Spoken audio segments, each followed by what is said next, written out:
ಆಕಾಶವಾಣಿ ವಾರ್ತೆಗಳು ಓದುತ್ತಿರುವವರು ಹರ್ಷಿತಾ ಟಿಎಲ್.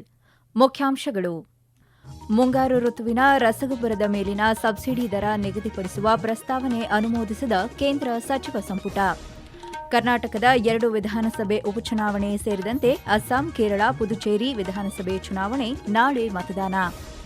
ನಾಳೆಯಿಂದ ಇದೇ 12ರವರೆಗೆ ಮಾರಿಷಸ್ ಮತ್ತು ಯುಎಇಗೆ ಪ್ರವಾಸ ಕೈಗೊಳ್ಳಲಿರುವ ವಿದೇಶಾಂಗ ಸಚಿವ ಡಾ ಎಸ್. ಜೈಶಂಕರ್. ಐಪಿಎಲ್ ಟಿ20 ಕ್ರಿಕೆಟ್ ಗುಜರಾತ್ ಟೈಟನ್ಸ್ ವಿರುದ್ಧ ಟಾಸ್ ಗೆದ್ದು ಫೀಲ್ಡಿಂಗ್ ಆಯ್ಕೆ ಮಾಡಿಕೊಂಡ ಡೆಲ್ಲಿ ಕ್ಯಾಪಿಟಲ್ಸ್ ತಂಡ. ವಾರ್ತೆಗಳ ವಿವರ. ಪ್ರಧಾನಮಂತ್ರಿ ನರೇಂದ್ರ ಮೋದಿ ಅವರ ಅಧ್ಯಕ್ಷತೆಯಲ್ಲಿ ಇಂದು ನಡೆದ ಕೇಂದ್ರ ಸಚಿವ ಸಂಪುಟ ಸಭೆಯು 2026ರ ಖಾರಿಫ್ ಋತುವಿನಲ್ಲಿ ಫಾಸ್ಫೇಟ್ ಮತ್ತು ಪೊಟ್ಯಾಷಸ್ ರಸಗೊಬ್ಬರಗಳ ಮೇಲಿನ ಪೋಷಕಾಂಶ ಆಧಾರಿತ ಸಬ್ಸಿಡಿ ದರಗಳನ್ನು ನಿಗದಿಪಡಿಸುವ ರಸಗೊಬ್ಬರ ಇಲಾಖೆಯ ಪ್ರಸ್ತಾವನೆಯನ್ನು ಅನುಮೋದಿಸಿದೆ. 2026ರ ಖಾರಿಫ್ ಋತುವಿಗೆ ಸುಮಾರು 41,534 ಕೋಟಿ ರೂಪಾಯಿಗಳ ತಾತ್ಕಾಲಿಕ ಬಜೆಟ್ ಅವಶ್ಯಕತೆಯಿದೆ. खरीफ सीजन के लिए न्यूट्रिएंट बेस्ड सब्सिडी स्कीम में 41,534 करोड़ रुपीस का सब्सिडी का पैकेज माननीय प्रधानमंत्री श्री नरेंद्र मोदी जी ने कोविड हो चाहे वेस्ट एशिया में कॉन्फ्लिक्ट हो, किसान भाइयों के लिए हमेशा एक तरीके से सेफ्टी शील्ड बन के खड़े हुए और किसी भी तरह के फर्टिलाइजर में अप्स एंड डाउन्स जो भी आए कभी उसका प्रभाव हमारे किसानों पे पड़ने नहीं दिया है. ಪ್ರಹ್ಲಾದ್ಪುರದಿಂದ ಟೋಡಿಮಾಡ್ವರೆಗಿನ 41 ಕಿಲೋಮೀಟರ್ ಉದ್ದದ ಪರಿವರ್ತಕ ಉತ್ತರ ದಕ್ಷಿಣ ಕಾರಿಡಾರ್ ಜೈಪುರ ಮೆಟ್ರೋ 2ನೇ ಹಂತಕ್ಕೂ ಸಚಿವ ಸಂಪುಟ ಅನುಮೋದನೆ ನೀಡಿದೆ. ಇದು 36 ನಿಲ್ದಾಣಗಳನ್ನು ಒಳಗೊಂಡಿದ್ದು ಇದರ ಒಟ್ಟು ಯೋಜನಾ ವೆಚ್ಚ 13,037 ಕೋಟಿ ರೂಪಾಯಿಗಳು ಆಗಲಿದೆ. ಈ ಯೋಜನೆಯನ್ನು ಭಾರತ ಸರ್ಕಾರ ಮತ್ತು ರಾಜಸ್ಥಾನ ಸರ್ಕಾರದ ಜಂಟಿ ಉದ್ಯಮವಾದ ರಾಜಸ್ಥಾನ ಮೆಟ್ರೋ ರೈಲು ನಿಗಮ ಲಿಮಿಟೆಡ್ನ ಕಾರ್ಯಗತಗೊಳಿಸಲಿದೆ. ಎಚ್ಪಿಸಿಎಲ್ ರಾಜಸ್ಥಾನ್ ರಿಫೈನರಿ ಲಿಮಿಟೆಡ್ನ ಯೋಜನಾ ವೆಚ್ಚವನ್ನು 43,129 ಕೋಟಿ ರೂಪಾಯಿಯಿಂದ 79,459 ಕೋಟಿ ರೂಪಾಯಿಗಳಿಗೆ ಮತ್ತು ಹಿಂದೂಸ್ತಾನ್ ಪೆಟ್ರೋಲಿಯಂ ಕಾರ್ಪೊರೇಷನ್ ಲಿಮಿಟೆಡ್ನಿಂದ 8,962 ಕೋಟಿ ರೂಪಾಯಿ ಹೆಚ್ಚುವರಿ ಷೇರು ಹೂಡಿಕೆಗೆ ಪರಿಷ್ಕರಣೆ ಮಾಡಲು ಸಚಿವ ಸಂಪುಟ ಅನುಮೋದನೆ ನೀಡಿದೆ. ಅಸ್ಸಾಂ, ಕೇರಳ, ಕೇಂದ್ರಾಡಳಿತ ಪ್ರದೇಶವಾದ ಪುದುಚೇರಿ ಹಾಗೂ ಕರ್ನಾಟಕದ ದಾವಣಗೆರೆ ಹಾಗೂ ಬಾಗಲಕೋಟೆ ಮತ್ತು ತ್ರಿಪುರಾದ ಧರ್ಮನಗರ ಕ್ಷೇತ್ರಗಳ ಉಪಚುನಾವಣೆಯ ಮತದಾನ ನಾಳೆ ನಡೆಯಲಿದೆ. ಅಸ್ಸಾಂನ 126, ಕೇರಳದ 140, ಪುದುಚೇರಿಯ 30 ವಿಧಾನಸಭಾ ಕ್ಷೇತ್ರಗಳು ಹಾಗೂ ಉಪಚುನಾವಣೆ ನಡೆಯಲಿರುವ ಕರ್ನಾಟಕದ ಬಾಗಲಕೋಟೆ ಮತ್ತು ದಾವಣಗೆರೆ ದಕ್ಷಿಣ ಕ್ಷೇತ್ರಗಳು ಸೇರಿದಂತೆ 8 ಮತಕ್ಷೇತ್ರಗಳಲ್ಲಿ ಮತದಾನ ನಡೆಯಲಿದೆ. ಮೇ 4ರಂದು ಮತ ಎಣಿಕೆ ನಡೆಯಲಿದ್ದು ಅಂದೇ ಫಲಿತಾಂಶ ಹೊರಬೀಳುವ ನಿರೀಕ್ಷೆಯಿದೆ. ಶಾಂತಿಯುತ ಮತ್ತು ಪಾರದರ್ಶಕ ಚುನಾವಣೆ ನಡೆಸಲು ಆಯೋಗ ಸಕಲ ಸಿದ್ಧತೆ ಮಾಡಿದ್ದು ಅಗತ್ಯ ಸಿಬ್ಬಂದಿಯನ್ನು ನಿಯೋಜಿಸಲಾಗಿದೆ. ವಿದೇಶಾಂಗ ಸಚಿವ ಡಾ ಎಸ್. ಜೈಶಂಕರ್ ನಾಳೆಯಿಂದ ಇದೇ 12ರವರೆಗೆ ಮಾರಿಷಸ್ ಮತ್ತು ಯುನೈಟೆಡ್ ಅರಬ್ ಎಮಿರೇಟ್ಸ್ಗೆ ಪ್ರವಾಸ ಕೈಗೊಳ್ಳಲಿದ್ದಾರೆ. ಪ್ರವಾಸದ ಮೊದಲ ಹಂತದಲ್ಲಿ ನಾಳೆ ಮತ್ತು ನಾಡಿದ್ದು ಮಾರಿಷಸ್ಗೆ ಭೇಟಿ ನೀಡಲಿರುವ ಅವರು 9ನೇ ಹಿಂದೂ ಮಹಾಸಾಗರ ಸಮ್ಮೇಳನದಲ್ಲಿ ಭಾಗವಹಿಸಿ ಭಾಷಣ ಮಾಡಲಿದ್ದಾರೆ. ಮಾರಿಷಸ್ನ ನಾಯಕರನ್ನು ಭೇಟಿ ಮಾಡಿದ ದ್ವಿಪಕ್ಷೀಯ ಸಂಬಂಧಗಳ ಕುರಿತು ಪರಿಶೀಲನೆ ನಡೆಸಿದ್ದಾರೆ.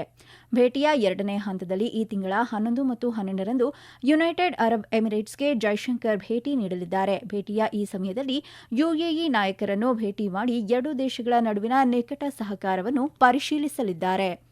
ಅಮೆರಿಕ ಮತ್ತು ಇರಾನ್ ನಡುವಿನ ಕದನ ವಿರಾಮ ಘೋಷಣೆಯನ್ನು ಭಾರತ ಸ್ವಾಗತಿಸಿದೆ. ಪಶ್ಚಿಮ ಏಷ್ಯಾದಲ್ಲಿ ಶಾಶ್ವತ ಶಾಂತಿ, ಅಡೆತಡೆಯಿಲ್ಲದೆ ನೌಕಾಯಾನ ಮತ್ತು ಹಾರ್ಮುಜ್ ಜಲಸಂಧಿಯ ಮೂಲಕ ನಡೆಯಲಿರುವ ಜಾಗತಿಕ ವಾಣಿಜ್ಯ ಚಟುವಟಿಕೆಗಳಿಗೆ ಇದು ಸಹಕಾರಿಯಾಗಿದೆ ಎಂದು ವಿದೇಶಾಂಗ ವ್ಯವಹಾರಗಳ ಸಚಿವಾಲಯ ಹೇಳಿಕೆಯಲ್ಲಿ ಭರವಸೆ ವ್ಯಕ್ತಪಡಿಸಿದೆ.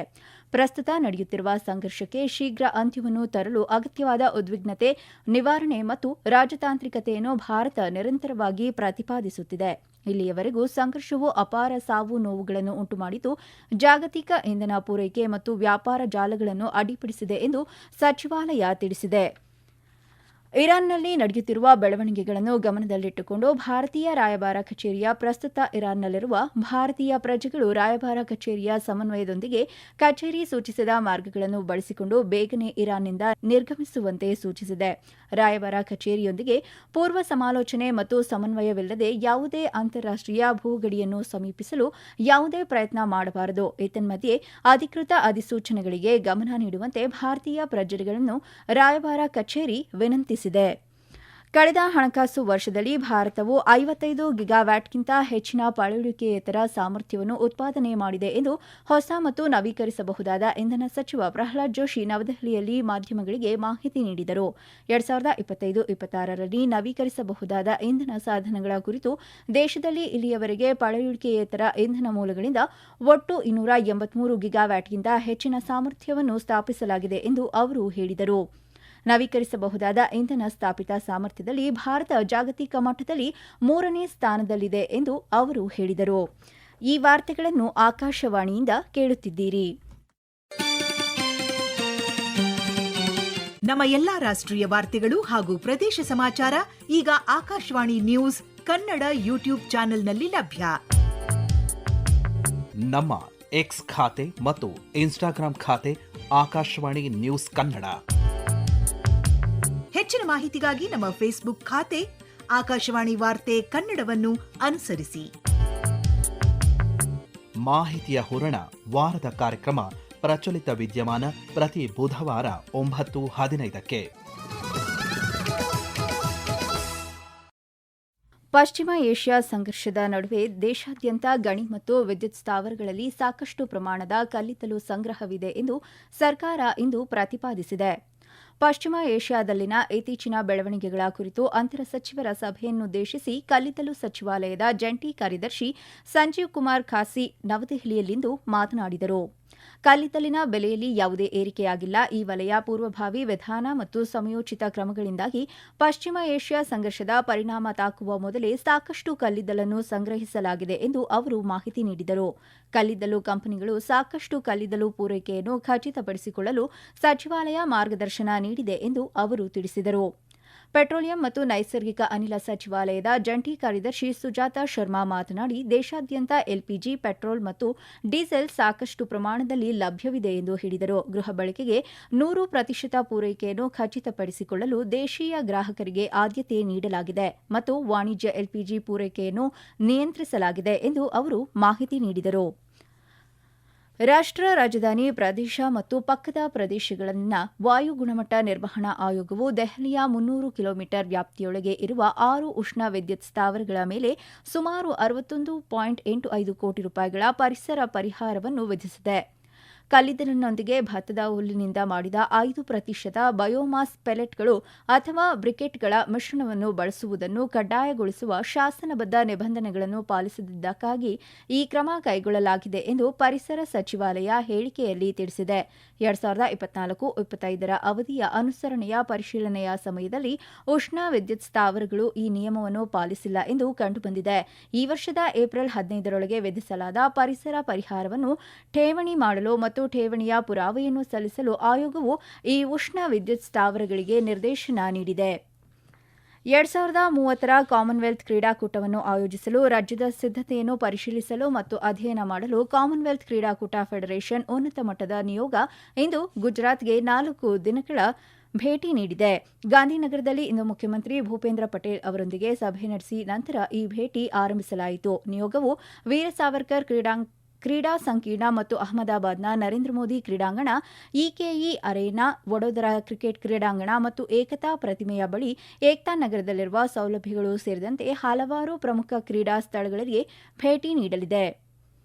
ದೆಹಲಿಯ ಅರುಣ್ ಜೇಟ್ಲಿ ಕ್ರಿಕೆಟ್ ಕ್ರೀಡಾಂಗಣದಲ್ಲಿ ಇಂದು ನಡೆಯಲಿರುವ ಇಂಡಿಯನ್ ಪ್ರೀಮಿಯರ್ ಲೀಗ್ ಐಪಿಎಲ್ ಟಿ20 ಕ್ರಿಕೆಟ್ನ ಇಂದಿನ ಪಂದ್ಯದಲ್ಲಿ ಡೆಲ್ಲಿ ಕ್ಯಾಪಿಟಲ್ಸ್ ಮತ್ತು ಗುಜರಾತ್ ಟೈಟಾನ್ಸ್ ತಂಡಗಳು ಮುಖಾಮುಖಿಯಾಗಿವೆ.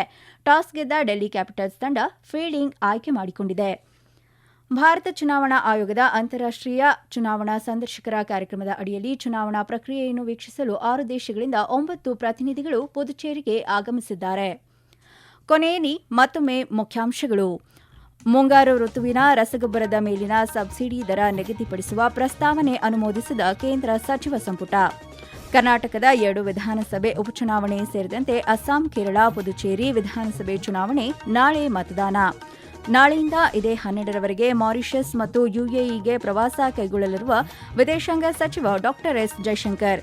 ಐಪಿಎಲ್ ಟಿ20 ಕ್ರಿಕೆಟ್ ಗುಜರಾತ್ ಟೈಟನ್ಸ್ ವಿರುದ್ಧ ಟಾಸ್ ಗೆದ್ದು ಫೀಲ್ಡಿಂಗ್ ಆಯ್ಕೆ ಮಾಡಿಕೊಂಡ ಡೆಲ್ಲಿ ಕ್ಯಾಪಿಟಲ್ಸ್ ತಂಡ. ಇಲ್ಲಿಗೆ ವಾರ್ತಾ ಪ್ರಸಾರ ಮುಕ್ತಾಯವಾಯಿತು. ನಮ್ಮ ಮುಂದಿನ ವಾರ್ತಾ ಪ್ರಸಾರ ನಾಳೆ ಬೆಳಿಗ್ಗೆ 7:05 ನಿಮಿಷಕ್ಕೆ.